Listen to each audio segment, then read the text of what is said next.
Hello बच्चों, स्वागत है आप सभी का आज के इस नए वीडियो में। मैं हूं प्रहलाद साहू और आप देख रहे हैं रामानुजन एकेडमी लोहारा।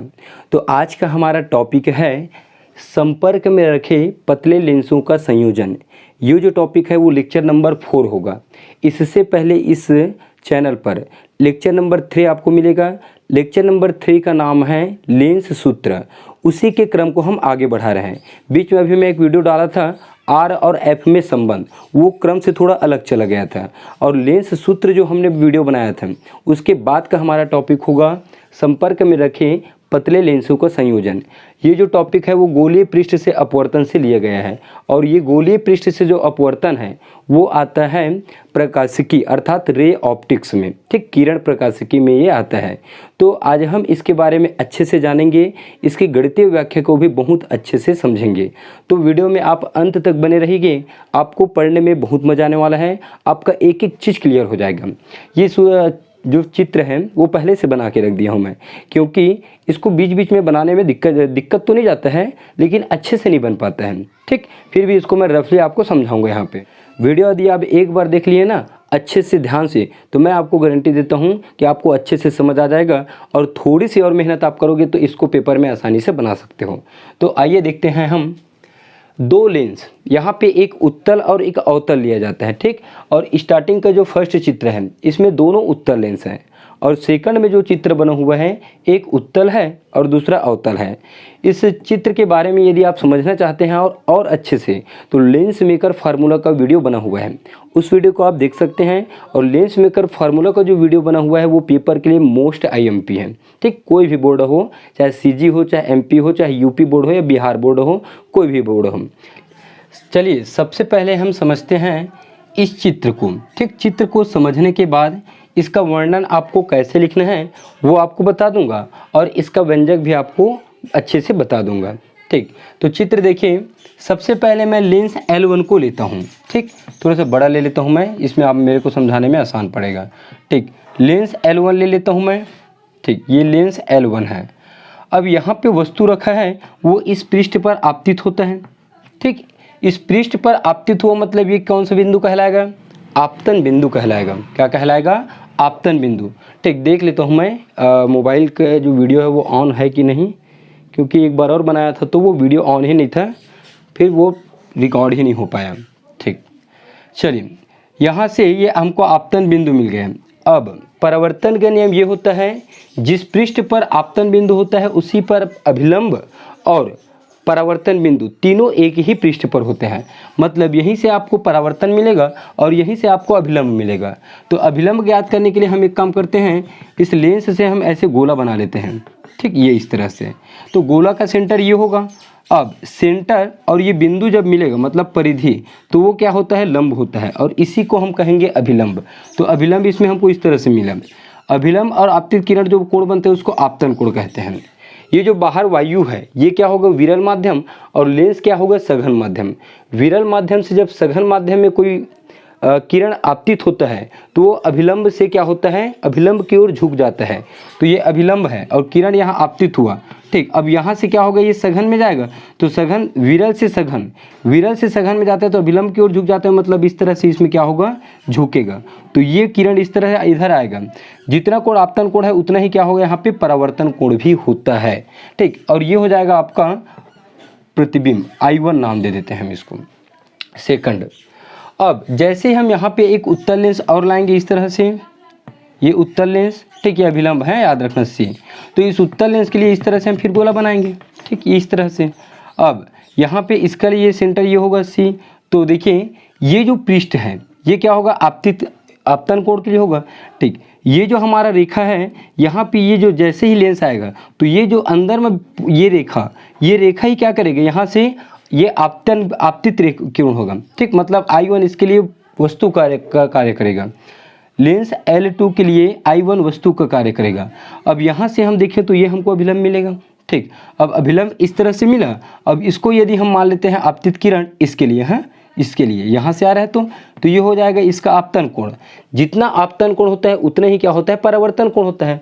अर्थात लेंस का अंदर का भाग क्या है? सघन है और बाहर क्या है विरल, तो प्रकाश किरण सघन से विरल में प्रवेश करेगा तो अभिलंब से दूर हटेगा। तो ये जो प्रकाश किरण है, ये वाला जो प्रकाश किरण है, ये वाला छोटा यहाँ से देखिए, ये क्या होगा, सघन से विरल में निकलेगा तो अभिलंब से दूर हटेगा। तो ये अभिलंब है, ठीक, ये तो ऑलरेडी इसी में है तो इससे दूर हटेगा, तो इस तरह से ये दूर हटेगा, ठीक। तब यहाँ पे इसका अंतिम प्रतिबिंब बनेगा ये आई, ठीक। उसमें ये अभिलंब नहीं दिखाया गया है सी को, ठीक। यहाँ पे एक अभिलंब इसके लिए बनता और इसका अभिलंब यहाँ पे बनता। तो इस चित्र में सिर्फ आपको ओ, आई और I1 दिखाया गया है, ठीक। समझ आ गया होगा। लेंस मेकर फार्मूला का वीडियो आप देख लीजिएगा, उसमें आपको ये बहुत ही अच्छे से समझ आ जाएगा, ठीक। बिंदु और लेंस के बीच की दूरी, अर्थात वस्तु और लेंस के बीच की दूरी को हम u से दर्शाते हैं। लेंस से प्रतिबिंब के बीच की दूरी को हम v से दर्शाते हैं। I1 है इसलिए यहाँ पे V1 होगा।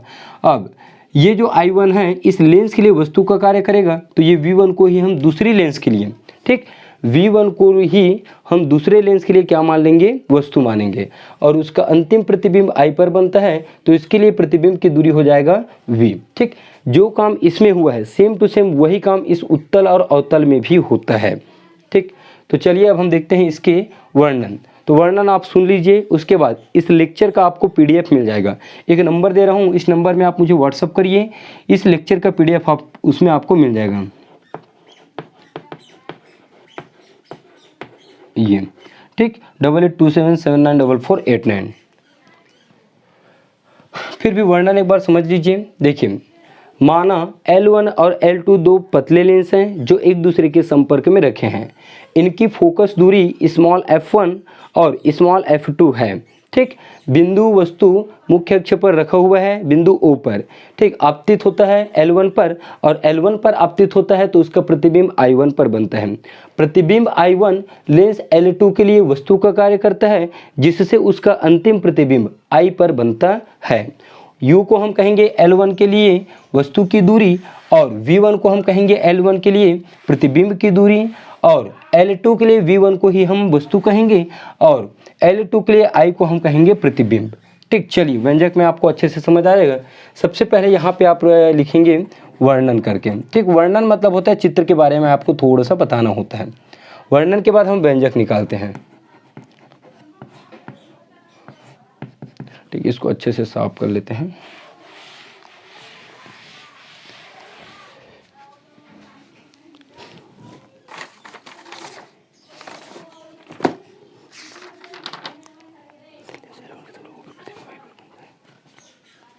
ठीक, चलिए देखिए, लेंस L1 के द्वारा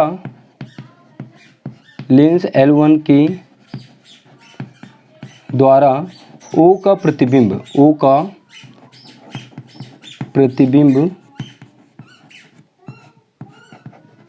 I1 पर बनता है, ठीक। लेंस L1 के द्वारा O का प्रतिबिंब I1 पर बनता है। यहाँ हम यूज़ करेंगे लेंस सूत्र से। लेंस सूत्र होता है 1/f is equal to 1/v minus 1/u। अब L1 के लिए हम देखें तो ये f के जगह क्या लिए हैं, हम f1 लेंगे तो f को रिप्लेस करेंगे f1 में। v को कहते हैं प्रतिबिंब। यहाँ पे प्रतिबिंब क्या होगा हमारा, L1 के लिए प्रतिबिंब की दूरी होगा v1, तो v को रिप्लेस करेंगे हम v1 के रूप में। और वस्तु u है तो u तो आपका u ही रहेगा। ये सभी मान लेंस सूत्र में हम रख देते हैं। तो f की जगह हो जाएगा f1, v की जगह हो जाएगा v1, u की जगह होगा u ही होगा। ये समीकरण 1 दीजिए, ठीक। लेंस L2 के लिए, लेंस L2 के लिए I1 वस्तु तथा I क्या है, प्रतिबिंब है। I को हम क्या बोलेंगे, प्रतिबिंब है।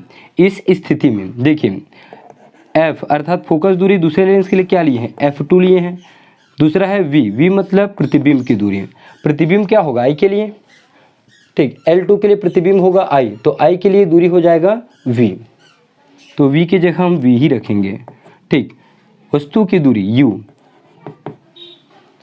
लेंस L2 के लिए वस्तु कौन है, I1 है, ठीक। तो I1 की दूरी क्या लिए हैं भाई, देखिए V1 लिए हैं, तो ये वस्तु की दूरी हो जाएगा V1। ये सभी मानों को हम इसमें रखेंगे, ठीक। तो लेंस सूत्र में रखेंगे तो 1/f1 मिलेगा हमको, V की जगह क्या रखना है हमको, V1, 1/V1 माइनस, ठीक, V1 नहीं है ये V ही है, ठीक, ये कॉमा है ये, ठीक, V ही है। U की जगह क्या रखेंगे हम, V1, तो ये हो जाएगा 1/V1, ठीक। कैमरा देख रहे हो मैं, नीचे आ रहा है कि नहीं आ रहा है, ठीक। इसको दे देते हैं हम समीकरण 2। समीकरण 1 और 2 को जोड़े हैं क्योंकि दोनों लेंस को संयोजन कराना है आपको। समीकरण 1 धन समीकरण 2, ठीक। बायां पक्ष को बायां के साथ, दायां पक्ष को दायां के साथ, तो हो जाएगा 1/f1 plus 1/f2 is equal to 1/v1 minus 1/u plus ये हो जाएगा इसका right side 1/v minus 1/v1, 1/v1, ठीक। 1/v1 प्लस में 1/v1 माइनस में कटेगा, तो 1/f1 plus 1/f2 is equal to, इसको पहले लिखिए प्लस वाले को, माइनस को बाद में लिखिए, ठीक। अब 1/v minus 1/u lens formula से क्या होता है, इसका मान है क्या होता है, 1/f होता है, तो इसके जगह हम रख सकते हैं 1/f, तो हम 1/f1 plus 1/f2 equal to मिल जाएगा 1/f, और यही लेंसों के संयोजन के लिए फोकस दूरी का सूत्र है। 1/f is equal to 1/f1 plus 1/f2। इसको हम क्या कह सकते हैं कि संयुक्त लेंस की फोकस दूरी का व्युत्क्रम, संयुक्त लेंस की फोकस दूरी का व्युत्क्रम दोनों लेंसों की, ठीक, दोनों लेंसों की फोकस दूरी के व्युत्क्रमों के योग के बराबर होता है। यहाँ पे आप हिंदी में लिख लेना, PDF आपको जो मिलेगा उसमें आपको ये लिखा हुआ मिलेगा, ठीक। अब इसके बाद देखते हैं हम एक न्यूमेरिकल। यदि इस व्यंजक में कहीं पे भी आपको डाउट होता है तो मुझे कमेंट करके आप बताइए, और वीडियो आपको अच्छा लगा है तो लाइक ज़रूर करिएगा। चलिए देखते हैं इसी से रिलेटेड एक न्यूमेरिकल क्वेश्चन, इसे आप नोट कर लीजिए।